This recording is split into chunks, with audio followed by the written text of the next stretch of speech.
So this when you get you got the logins from Lynn, and it has a URL which is edelweiss.abovethetreeline.com, and you just put in your email address and the password that we gave you, or for the people that are Treeline users, it will be the same as your Above the Treeline password.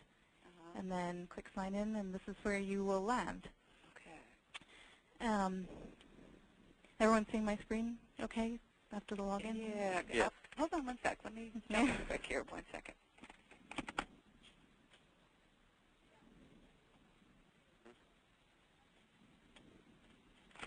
Okay. All right. Okay, so this is sort of the landing place when you log in. Right now we have kind of a message about the new version, which we released fairly recently, sort of a major reorganization as to how you navigate things. So this is what this message is about. And then below that you'll see this activity section, and this is pertaining to the folder on the left that says activity. So really, essentially, the navigation in here is all through this folder system on the left.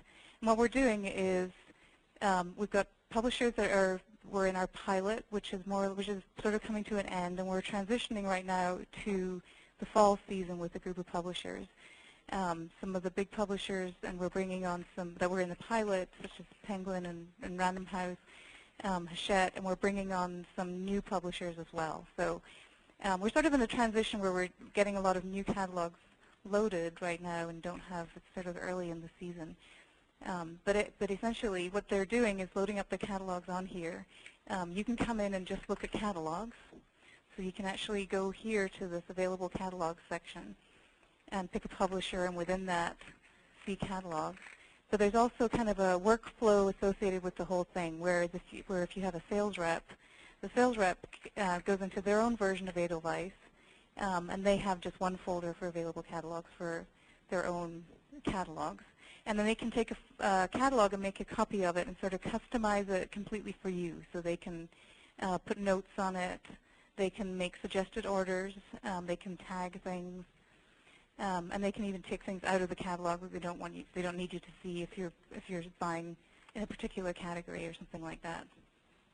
So they sort of work on it that way, and then when they're ready, they can sort of click send, and it will send you an email with a link in it, and it will also just automatically kind of appear as a mailing in your Edelweiss. So that sort of happens around this whole working folders area here.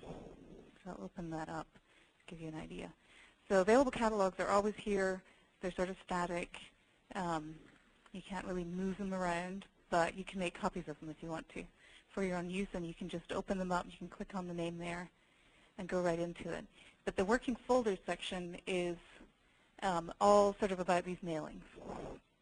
So you will, when the rep does this procedure I'm talking about and sends you a mailing, it will appear here in this inbox automatically. And then from here, you can kind of organize your mailings in any way you want. So you can see here I've got kind of these miscellaneous named folders, which I actually just created. So they're all subfolders of working folders, and I can take anything that lands in my inbox and say I'm going to move it to this folder I have that's called Work on These Next. On plot now I only have one. So the ones in the inbox kind of look like this. They have a small version of the catalog cover, and then it will have, if there's a message from the rep, this one doesn't have one, but over here on the right it would say from such and such a rep from this publisher, and a message like I'll see you on Tuesday or something like that. And you can, like I said, move it, or you can actually just click on it and start working on them right then. So I'm going to open up, actually I'll open up something that's in this folder here. Let's try this Penguin catalog. So I just clicked on the name for the catalog, and this is, you can see here, so this is, well, it's only a test, so you see something, a more meaningful message there. And then this brings you right into sort of our short catalog view, where every title is fairly compact like this, but you can still get through everything. You can see all the notes that a rep might have made for you, that kind of thing. And you can also do your own markups and catalogs as well as the rep. So you have these things like your note and tag, that you can mark yourself. So I'll give you. What is tag? Tag actually is any kind of arbitrary word or short phrase, but probably not very much, that you might put on a title. So you might say Easter, for example. You might say, what was that? It's shorter than your note. It's shorter than what your note. Yeah, it's something that you might use, or you might use the same word again and again, or the same phrase like co-op, newsletter co-op, or table display, or marketing something, or Father's Day, or Easter, or some seasonal thing. And then you can mark them with as many as you want. So say, let me see, what was that one? Fonts. That's not really a good example, but fonts. And also it will suggest things you've typed before. So if I've made because I've done Easter before, it suggested Easter to me earlier when I started typing. And so you can put multiple tags on things. And the idea behind that is that, and the rep can also do that too. So you might get a mailing like this that already has some tags on it for you. But the idea is that you can later go and everything you've tagged, you can pull together as a group. Can you search by those tags then? Yeah, you can, in a sense. Well, right now we have it as a filter, so you can actually go up here and filter by tag. I've got all kinds of possible tags. What was the one I just did? Well, fonts. Add fonts. Apply, and it's going to just put me down to this one. It's going to sort of filter down to one title. I can clear the filter. So if I'm the art buyer and I'm going through general catalogs and I'm going to tag them with art, I can do that? Yep, you could.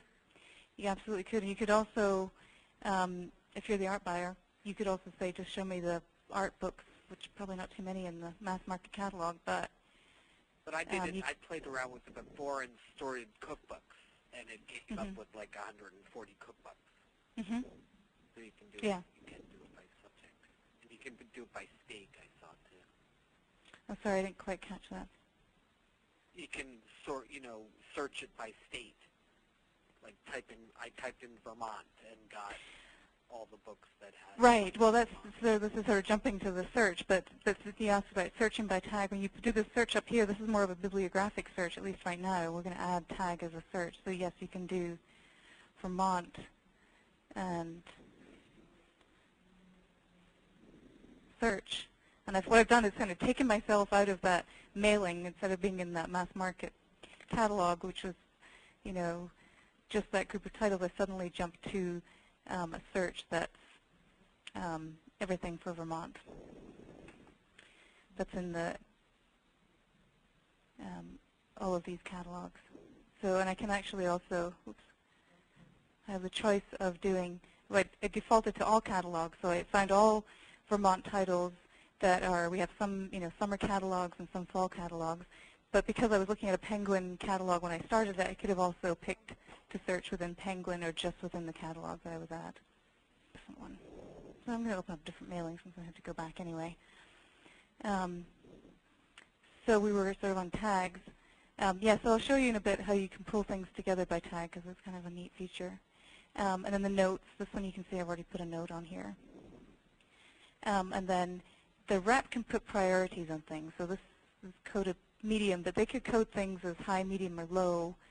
And then the nice thing about that is you can pull together all the things that are high, again, with this filter system. So you could say, I just want to see high priority titles, or low, I don't know if there are any.